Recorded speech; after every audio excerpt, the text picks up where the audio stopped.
I've got a question that I don't think many people have thought about before, and the question is this: why is it, after the French capitulated and signed the armistice on the 22nd of June 1940, they signed the armistice, so they were going to collaborate with the Germans to the least degree possible, maybe, and they would try and get through the war, see what happened, hopefully the Allies would win, they get liberated, rah-de-rah. But then, one of the terms of the armistice was that their fleet had to be disarmed and returned to ports in Vichy France. And that fleet, potentially, the Germans could have got their hands on it, or alternatively, the Vichy government could have decided to ally itself with the Germans, and then suddenly there's this fleet with, I think, 6 very fine modern battleships, as well as numerous other vessels, second only in Europe to the Royal Navy. A real threat. All of this potentially could have come under Hitler's control. We know that the Kriegsmarine was pretty tiny, but with the French fleet, that was formidable.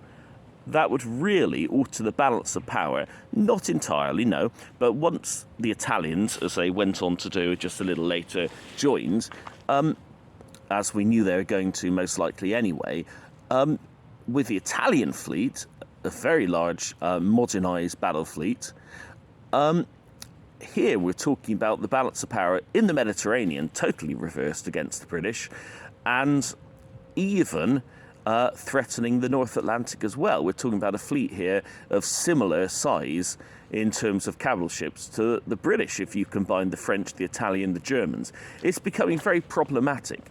And so there was a real problem when that armistice was signed, but initially, the Germans had allowed the French, the Vichy France, to keep their fleet to protect their empire. Although their empire was only a tenth the size of the British, it was still important. They owned vast swathes in North Africa, as well as other territories, some in the Caribbean sort of area, and different little spots around the world. And they had to patrol that. And there was always danger for the Germans that potentially the French could have actually said, no, we're going to carry on fighting you from our empire, in the same way that Britain would have done had we been invaded. The intention always to evacuate the royal family and evacuate the government and evacuate the fleet to Canada and then continue the war from Canada. They evacuated the gold reserves, of course. There was always a danger the French could have done that. So the armistice was going to be punitive. Hitler was, going to make sure of that.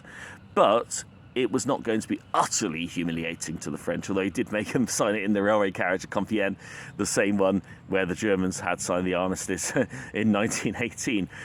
But he was going to make concessions. He would let them keep their bit of territory, the Vichy French, I think about 40% of the French land mass.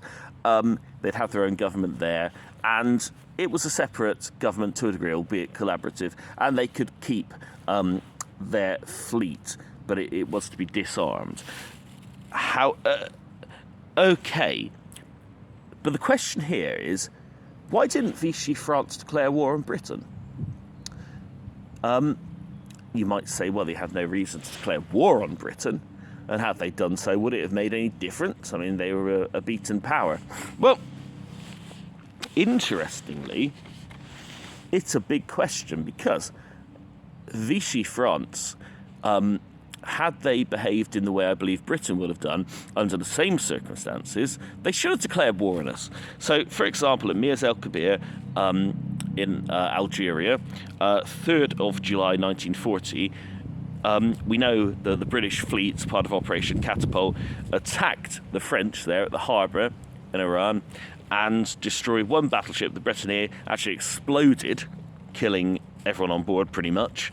2 other battleships were badly damaged, along with quite a few other crafts. 1,297 French were killed. So, and of course, the French at that point were furious. They'd been given every opportunity to turn over the fleet, to disarm the fleet, send it to neutral ports like the USA or whatever, send it to a French port on the other side of the globe, ideally turn it over and let the Free French use it, whatever. They were given so many choices, but they stubbornly refused to do anything. And they were attacked and devastated, really. And that was cause for war. But Petain, who by this point was the leader of the French Vichy government, he didn't declare war on Britain. He ordered some retaliatory raids against Gibraltar, which didn't amount to much. But that was about it, really. And of course, this cemented, although it, for the rest of the war, it cemented hatred, Anglophobia amongst the French. What it did do is it proved to everybody else that Britain was serious. They would see this through to the end. And the fact we've been betrayed by an ally who had guaranteed never to make a unilateral surrender. An ally who we had sent over squadrons which Stuffy Downing had said, we cannot send these, we need these to protect Britain. Churchill said, no, we need to send these to France to protect our ally. And of course at Dunkirk we'd rescued a couple of 100,000 French soldiers as well, losing our own ships and so on, rescuing these French, only for the French to all be repatriated because they surrendered. So from the British point of view, it was understandable, but around the world, this action cemented the fact that Britain would see this through to the end. If we'd attack our former ally, even though we're all alone at this moment, Britain was serious. But it should have been a cause for war. Okay, the next thing that happened was the British invasion of Vichy French in Syria and Lebanon. So Syria and Lebanon in the Eastern Mediterranean were important. At that time, the British had an air base in Iraq, which was just next to Syria. It still is, in fact. And Iran. Iran was quite strongly controlled by the British, very pro-British. Iraq was sympathetic to the British cause. We had an air base there. We were controlling the pipelines, in particular the pipelines that came down to Basra and then through the Arabian Gulf and so on. But also the pipelines not only went to Basra in Iraq, or Iran, I believe it was actually at that time. It changed hands later on. Basra was considered Iran at that time. That was our port city where you could ship oil from. The pipelines also went down into Syria and also went down to Haifa in the British sort of mandate of Palestine, Israel, basically. And that was where we were piping oil down there from the oil fields of Iraq. However, at this point, in 1st of April 1941, there was a nationalist uprising in Iraq. There was a coup, basically. So the nationalists took over. And immediately they shut off that oil pipeline that the British were using to supply all their forces in North Africa and Eastern Mediterranean. So they shut off that pipeline, and so it was no longer going down to Haifa. And that was obviously a big problem. And the Syrians, or the Vichy Syrians, we should say, they immediately jumped on this. They thought, great, we can help the Iraqis here. We can help them fight off the British. It'll be a wonderful thing. And so the Syrian Vichy, it was Admiral Dana in particular. He actually allowed Luftwaffe aircraft to use Syrian airfields, and they attacked the British. So General Wavell didn't really want to do anything, but thankfully he was ordered to by Churchill, and so he scrambled together, not too many, a few thousand men, a few armoured cars from World War I days and so on. They sent a column up through Palestine into Iraq, heading for the British Air Base. The British Air Base had already been seeing off the siege by the nationalists anyway, just with trainer aircraft, ancient biplanes and stuff. And interestingly, kudos here to a young Palestinian lad who had been press ganged as an interpreter, and they'd seized a telephone exchange, and he got through to Baghdad, to the nationalists there, and they were asking him, thinking he's just a local lad on the telephone, what's going on, what's happening, give us a battle update, can you see anything? And then under instruction from the Brits that are around him, they said, tell them there are tanks, tell them there are tanks. And so the young Palestinian says in Arabic, presumed, I imagine that's what they speak in Iraq, he says in his best Iraqi accent, it's terrible, there's hundreds of British tanks rolling down the road, they're just smashing everything. And so suddenly panic breaks out in Baghdad amongst the nationalists, and they flee. Because, of course, there weren't any tanks. The best there were a few ancient armoured cars from World War I. And so it was deception more than anything there. But also some Indian troops, many Indian troops, landed at Basra, and they came in and helped. And long and short of it, the uprising in Iraq was put down, oil was flowing again, but now Vichy Seria. What to do with that? They sort of tried to say, well, we didn't really do anything. We only let the Luftwaffe kind of land and stuff, you know. But it's a touch and go thing, you know, because if that oil supply had been cut off, it would have probably endangered the Suez. It would have been a big, big problem for the whole of the Middle East and North Africa as far as Britain were concerned. Britain was fed up with this behaviour, and so went on to invade Vichy French, Syria and Lebanon, and took it over. Certain amount of fighting. They certainly defended, but they were overtaken. Again, a cause for war. We've just invaded part of the French Empire and indeed occupied it, taken Damascus and so on. But still, no, Petain does not declare war on Britain. And then the next one, the Battle of Madagascar, June-July 1941.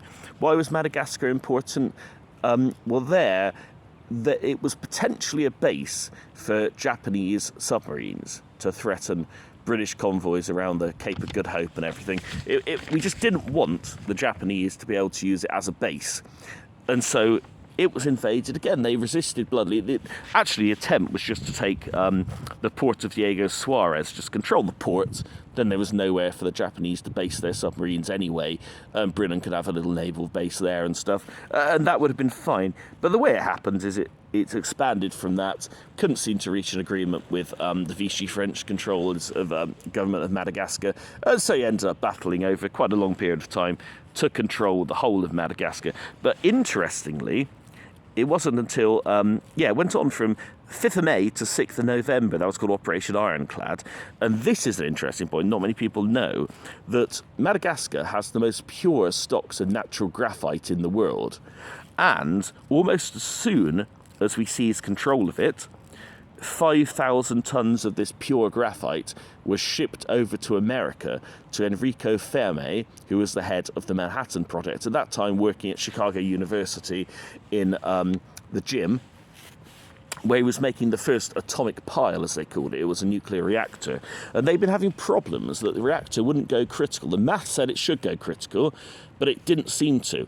And eventually they realised there are impurities in the graphite. Now, graphite's important. It's because it has a very loose molecular structure. And when it's hit by neutrons, it kind of, for want of a better word, just bounces. It stretches like elastic. It bounces the neutrons back, much slowed. So it's a reflector, and it's what we call a moderator. It slows down the neutrons.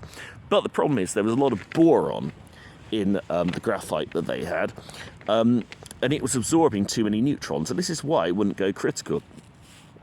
They were looking at various techniques, gas extraction, different things like this, that could purify their graphite, but these 5,000 tons of good quality natural graphite were a big boon to Enrico Fermi. And then on the 2nd of December 1942, it went critical.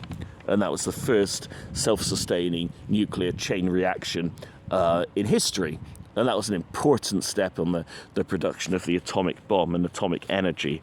So that was an amazing thing that came from that. But going back to the original point, again, a cause for war. We've just invaded a very significant part of the French Empire. Madagascar is a large island. We've just invaded it, but the French still haven't declared war.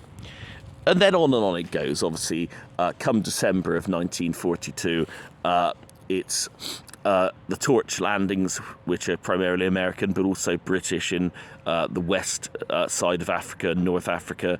And by then, it's probably too late. But the big question was, why at the start did Vichy France, not declare war on Britain after they had 1,297 French killed? Imagine the roles were reversed. We made a deal with Hitler. France was still fighting. They come over and attack Scarpa Flow and kill a ton of our people. Surely we'd have declared war on them in return. We can put it down to Petain, who so often he's derided and insulted. They call him senile, they call him old, they call him a coward. They say he's lost his bottle in his old age. But he was doing the best he could for his country. They didn't really have much choice, I would say, but surrender, other than fight from the empire. I mean, clearly they've been chopped up by the German armies. He was just trying to do the best he could could have done better. But the one thing that he did, and he certainly could have made the landings easier. I mean, we took casualties at all of these things. So he could have done a lot better for helping ultimately the Allies to win, knowing it resulted in liberation of France. But all that said, what he didn't do, he never declared war on Britain. And certainly they had enough of a fleet left, and they had plenty of soldiers.